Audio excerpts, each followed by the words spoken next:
Victoria, thanks for being here. I think you might know almost everyone on the screen, but I'd like to introduce you to one of my students. Kristen Carter is on the call. She is a ELL and Mandarin dual endorsement.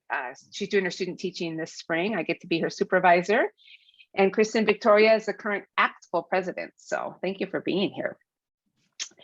Welcome. So I'm happy to share with you all. It's a small group, so we'll keep it really informal as well. But I do have a PowerPoint that I will show since we're recording this. And so here we are, the Seal of Biliteracy for post-secondary programs. Thanks, Michelle. I'm glad to be doing it. I'm excited to share this. So we've kind of made it our own at PLU. So from the abstract, I will share the process and results of a Seal of Biliteracy pilot project. This has been our pilot year from Pacific Lutheran University in Tacoma, Washington. Thanks to startup funds from WAFLT, so our state organization, I applied as a member, I applied for a mini grant and got some startup funds so we could have some seed money. We invited all students, whether they're enrolled in language classes or not, to take a proficiency assessment to earn one of the tiers. We ended up going with 3 different tiers for a Seal of Biliteracy. They received a certificate, medallion, I'll show you in just a moment, and then we're going to celebrate them during a graduation ceremony this spring. I plan to share the results of what we've done so far, but we're literally right in the middle of it. I put in a proposal to hopefully present this as a poster in Boston, because by then I will have lots of results to share. But I'll share to date how many seals our students have earned and what the participants are saying. So our can-do objectives for this quick session are to identify the steps to start a Seal of Biliteracy program at a post-secondary institution.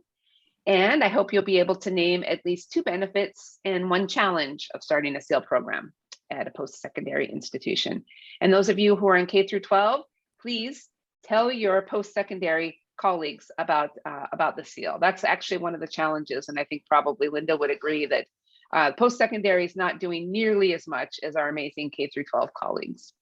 So I think you all know, I don't need to spend a lot of time on this. You know what the SEAL is. It's a national movement. It's been at the state level. Washington was one of the first states to get this going, thanks to the work of Michelle. It's an award given by a school, a district, or state in recognition of students who have studied and attained proficiency in 2 or more languages by high school graduation. Tons of information at the sealofbiliteracy.org website. So what's happening in higher ed? And I love when I put the SEAL and then PowerPoint does its auto template. It put a cute little seal in the background. So I like thinking of seals. So what's happening in higher ed? Oopsie, didn't mean to do that. It's a challenge to answer this question because it really depends. And I know Illinois has done some great work in terms of, giving students college credit for the SEAL, et cetera.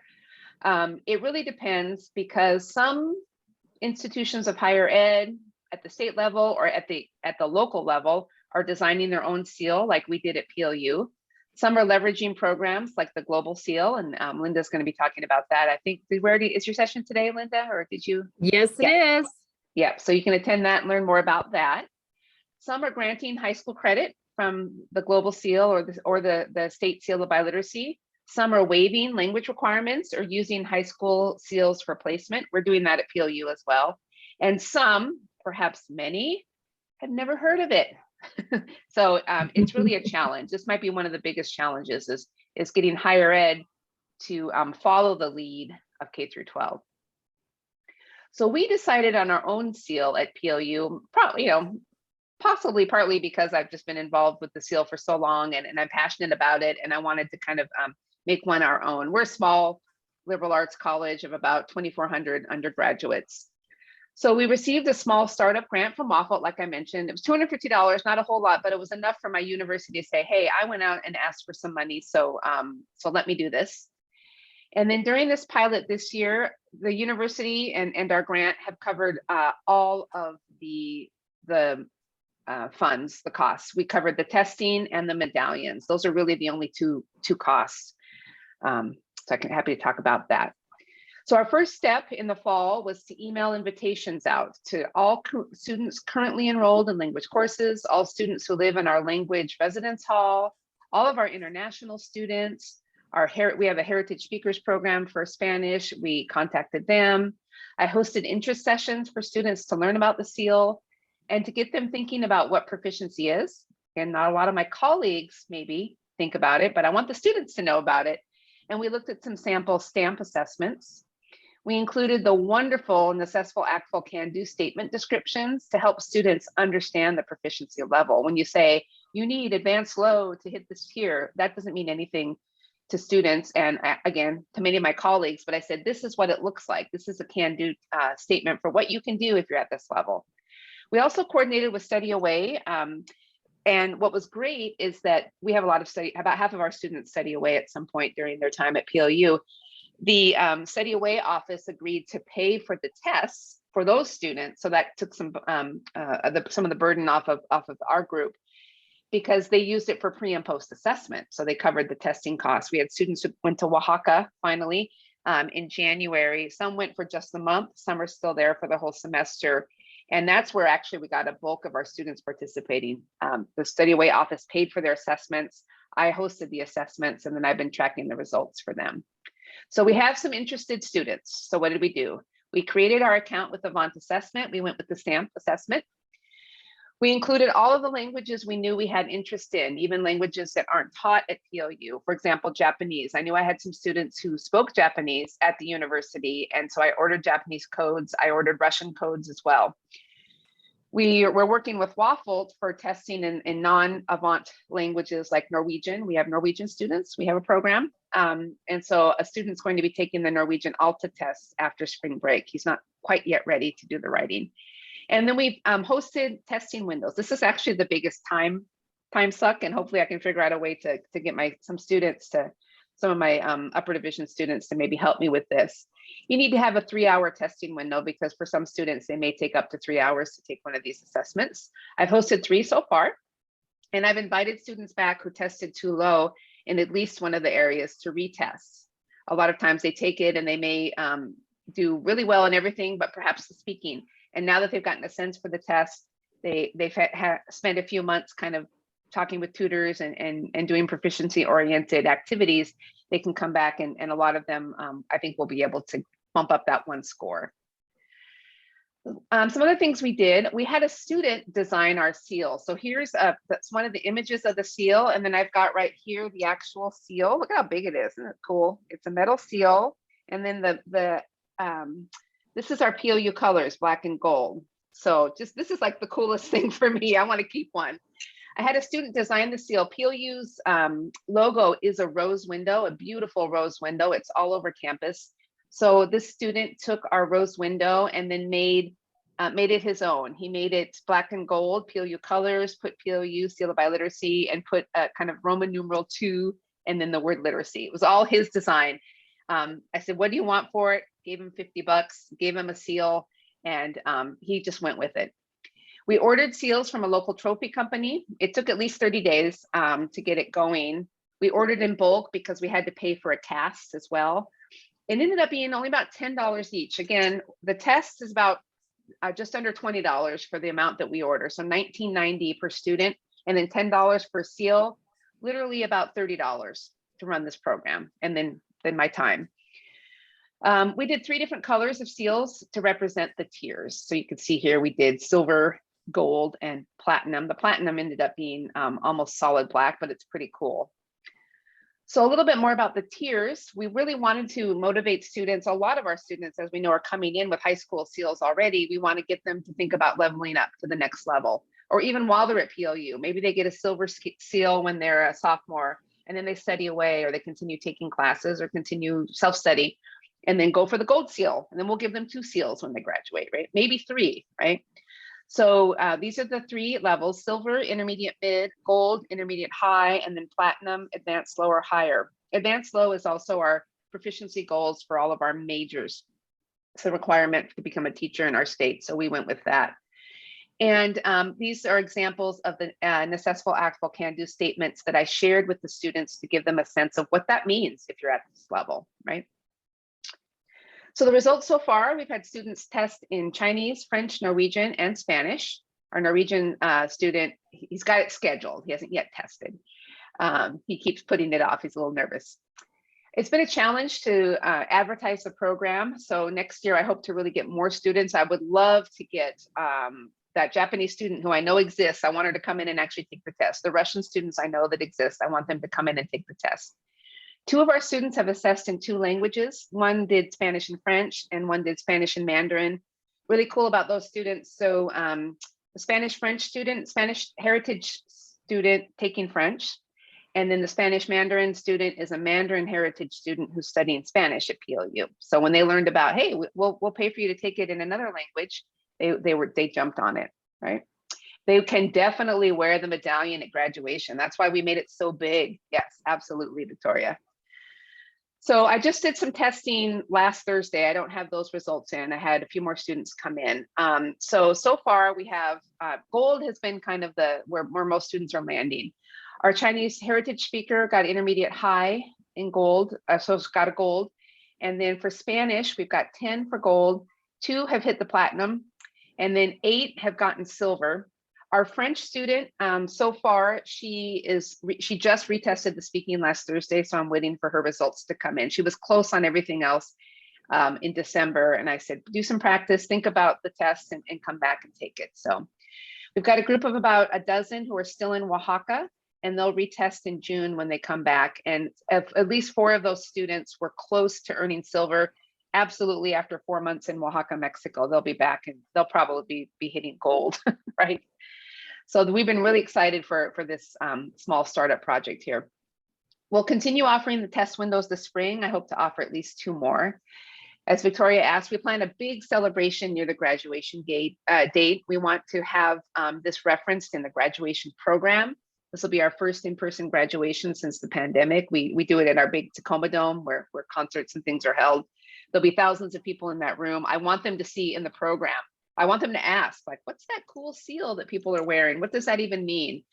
And the more students learn about it, then they're going to ask their professors to support them in it. I plan to survey students who participated. I haven't yet done that because, again, we're still right in the middle of the pilot. And I want to ask them things about the process, like, how did you find out about it? How could we have supported you better? How could we have prepared you better? Maybe have some prep sessions, right, on proficiency. I want to ask them about the value of this program. I can sense that it's high already. They're super excited about it. And I want to ask them about their willingness to pay either some or all of the costs, knowing it's about $30. Maybe students might be willing to pay $15 and the university can pitch in the other $15. We want to figure out how we can make it sustainable, right? So other ways to keep it sustainable is to try to include it in our budget for next year. This year, it's just been kind of my extra activity budget I've spent on this, and I'd like to make it part of the work of the Language Resource Center director. I've been in that role for 26 years, finally going on sabbatical, woohoo, this next year. So I'm working with ramping up the person who's taking my place and hope that he will take it on as a passion project, make it sustainable so it doesn't have to be necessarily a passion project, and really celebrate this going forward. So I'd love to see what questions you have. I'm happy to answer them. We've got about maybe 5 more minutes, up to 10. We want to be able to log out and join the keynote at 9. So what questions you have about, or comments, suggestions? How do I Oh, well, I'll get Michelle's question first, and then Kristen. So we'll handle English again at PLU. If they're already admitted PLU students, we can assume English proficiency, right? That's kind of a requirement to be admitted to PLU. If you think I should be more specific about that, happy to have suggestions. But I think because they're already admitted to the university, it's kind of an entrance requirement. I haven't worried about the English side. Kristen. Yeah, I was curious how you're framing this to students and its importance and value to them moving forward. If they haven't thought about heritage language or anything being something to put on paper, how you're framing it to make them more interested in taking the test. Absolutely. So I'm going to pull up, remind myself what I said. So when I sent out the email to them, I talk about it as being an asset, that we're celebrating your assets, right? Your linguistic assets. And I've mentioned to them that they can put this, whether they're a major or not, whether they've taken a class or not, they can put this on their resume. And I tell them, you can, if you say I have advanced low proficiency in Mandarin, people who know what that means, and it means something to them. So we're advising them on how to put it on their resume, celebrate it. We're giving them a certificate, and we're saying, put that in your portfolio of your achievements, right? So we're really just, let me see if I give you the language of what I actually said when I sent out the welcome instructions. I can't find it right easily because I have so many things open, but we're definitely celebrating it with them. And that's what we did at those interest sessions. We actually I've got a list of about 20 students who haven't yet taken the test, but who did come to an interest session. So I know there's interest out there. We've got some German students as well. Yeah, I don't seem to have it right in front of me, but hopefully that helps. And that's, I think, what we need to do in K through 12 as well, is really celebrate it as we're celebrating your assets. You don't have to take a class to prove to me that you know a language.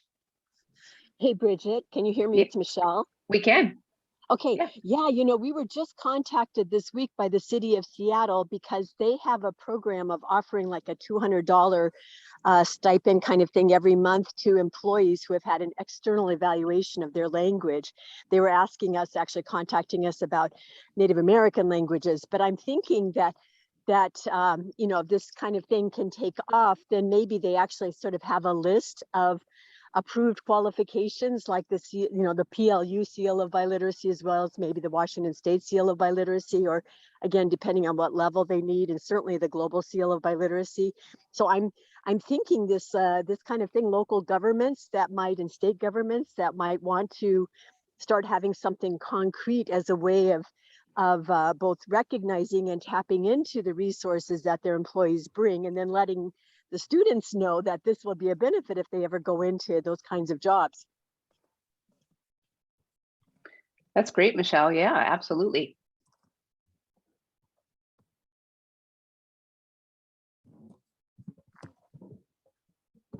Other questions or things you'd like to share with the group about what is going on with different higher ed organizations? Victoria, go ahead.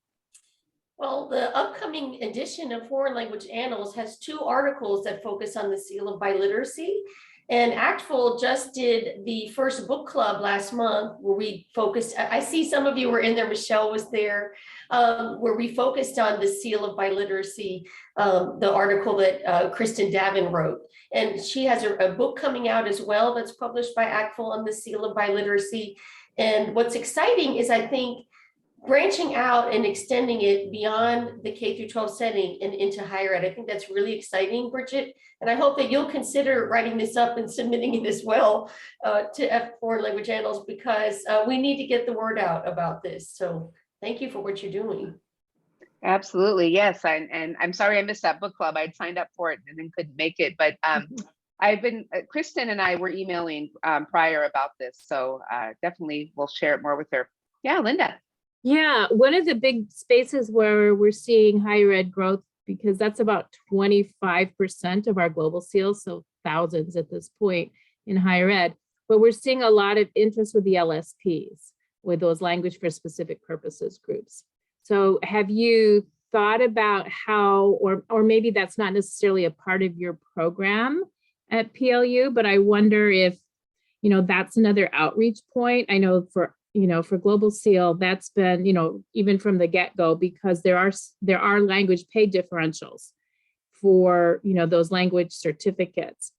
And it's one of the reasons why we serial number Global Seal, because then it goes in as not as an award on their CV or LinkedIn profile, but under licenses and certifications. And that becomes much easier for them to leverage and articulate, because as you said, in the field, we know what an advanced low is, but we're not seeing that. The other thought I had was that space for your, like teacher ed space, because that's another, great pipeline. I know Illinois accepts the Global Seal as a test waiver, and that's really been a great way to expand the diversity of languages available, because we do over 130, but like the praxis has, maybe 14 or something. So that's enough. So I wonder about, that sort of space in terms of, some other ways that they can leverage, because I think that's been the biggest thing we've seen from our recipients is, like, okay, they have it, but like, how do they articulate it in a way that's easier for them? That part of that language, so that, it doesn't stop at the sort of celebration point, but they can really, use that. That I think that's the biggest space, even at the, the high school level, the same thing is that leverage point. No, that's great, Linda. And so definitely, I hadn't even, so we don't have language for specific purposes at the university, but we do have professional programs like the School of Nursing, the School of Business that traditionally haven't done a lot with languages, which is kind of sad, but this might be an opportunity to invite them in and say, hey, send me your students who already have these assets and we'll give them a seal. Yeah, because like the heritage learners, right, the American Nursing, it's a 12% pay differential. It's huge. Yeah. And there are a lot of cities similar to what Michelle was talking about in Seattle, or states, whether it's law enforcement or whatever, that have those automatic sort of monthly pay additional stipend pieces. So, if that's that's just a way to, I think, build your program too. Great. It's a great suggestion. Thank you.